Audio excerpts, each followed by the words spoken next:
ਬਣਾਏਗੀ ਜੀ। अस्सलाम वालेकुम सज्जनों ते बेलियो।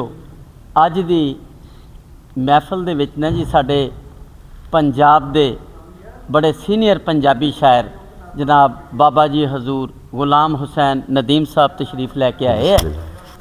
नात रसूल मकबूल ते किताब लिखी जनाब ऑनरेबल नईम अंजम फराज साहब ने, उन्हों की रूनमाई तकरीब दे विच तशरीफ़ लैके आए है तो इन्हां नाल गलबात करते हैं। ये पंजाबी का बहुत बड़ा नाम ते बहुत बड़ा कलाम ते बड़े बड़े लोगों ने इन्हां दा कलाम नूं पढ़िया।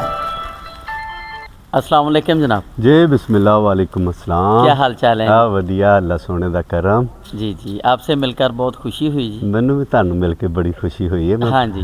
तो बाबा जी हजूर कोई पंजाबी दे अपने कलाम दे कोई दो चार इशार साडे मोबाइल दी फेसबुक क्रिएटर वास्ते, बरकत वास्ते, रौनक वास्ते सुनाओ जरा सानू। जी जी ज़रूर ज़रूर, क्यों नहीं।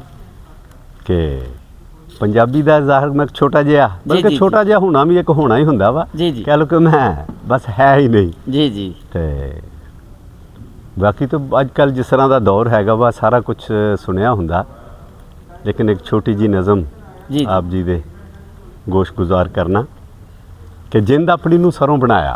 वाह जी वाह। जिंद अपनी नू सरों बनाया। सरों बनाया जुस्सा कीता कोलू। वाह वाह। जिंद अपनी नू सरों बनाया जुस्सा कीता कोलू। हावां दे नाल पीड़ पीड़ के रूह दा कढ़िया तेल।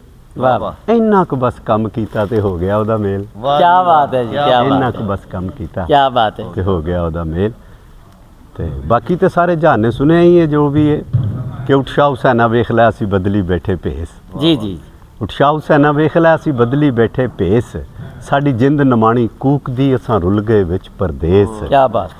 साडा हरदम जी कुरलामदा साडी नीर वगावे अख। असां जिउंदी जाने मर गए साडा मद होया वख। सानू सप समय दा डंगदा सानू पल पल चढ़दा जहर। जी जी। सानू सप समय दा डंगदा सानू पल पल चढ़दा जहर। साडे अंदर बेले खौफ दे साडे जंगल बन गए शहर। क्या बात है जी, क्या बात है बाबा। असी शौ गमां विच डुबदे साडी रुड़ गई नौ पतवार। साडे बोलण ते पाबंदियां साडे सिर लटके तलवार। हाय हाय। ते सलामत रहो, जिउंदे रहो। बहुत अच्छे जी, थोड़ा बहुत बहुत शुक्रिया। जिउंदे वास्ते हैं जी। रहो, भला होवे, खैर होवे। ਤੁਸੀਂ ਪੰਜਾਬੀ ਵਿਚਾਰ ਨੂੰ, ਪੰਜਾਬੀ ਸਾਂਝ ਨੂੰ, ਪੰਜਾਬੀ ਸ਼ਾਇਰੀ ਨੂੰ ਲੈ ਕੇ ਚੱਲੇ ਹੋ।